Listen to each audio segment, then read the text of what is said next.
Good evening, and welcome to Next 4 Years, your daily briefing on the U.S. government under President Donald Trump. Today is Monday, June 23rd, 2025. Today's biggest headline comes from the USDA's announcement that it plans to repeal the roadless rule, the 2001 Clinton-era protection that bans development on nearly 59 million acres of undeveloped federal forests. Agriculture Secretary Brooke Rollins defended the move as a common-sense wildfire reduction tool, yet it represents a major rollback in environmental regulation and opens vast public lands to logging, road building, and mining. At the Fed, Vice Chair Michelle Bowman, one of Trump's appointees, publicly endorsed a July interest rate cut. Despite the Fed's cautious stance, Bowman noted subdued inflation and signs of labor market fragility, setting the stage for a potential shift in monetary policy. Senate Republicans face an urgent deadline this week to advance the One Big Beautiful Bill, a sweeping tax and spending package. However, fiscal hawks like Senators Johnson, Lee, and Scott are balking at the $2.8 trillion 10-year deficit expansion, with the CBO warning of a $3.4 trillion cost, threatening the measure's July 4th timeline.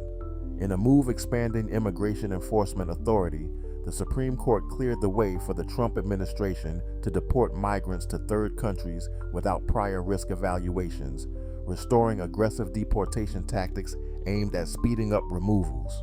Meanwhile, Western governors from both parties strongly opposed a Senate provision in the tax bill that would authorize selling up to 3.3 million acres of public land across 11 states to fund infrastructure.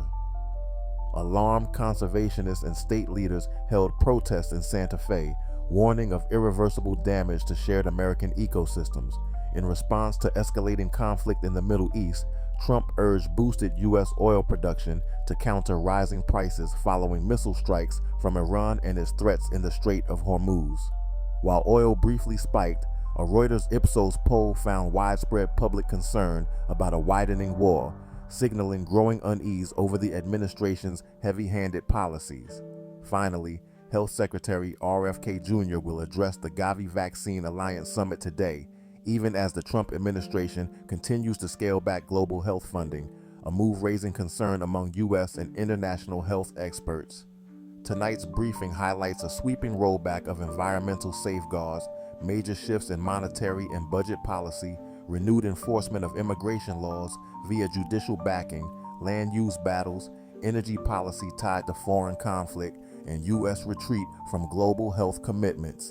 Thank you for tuning in to Next 4 Years. Join us again tomorrow for the latest updates on the actions of the U.S. government.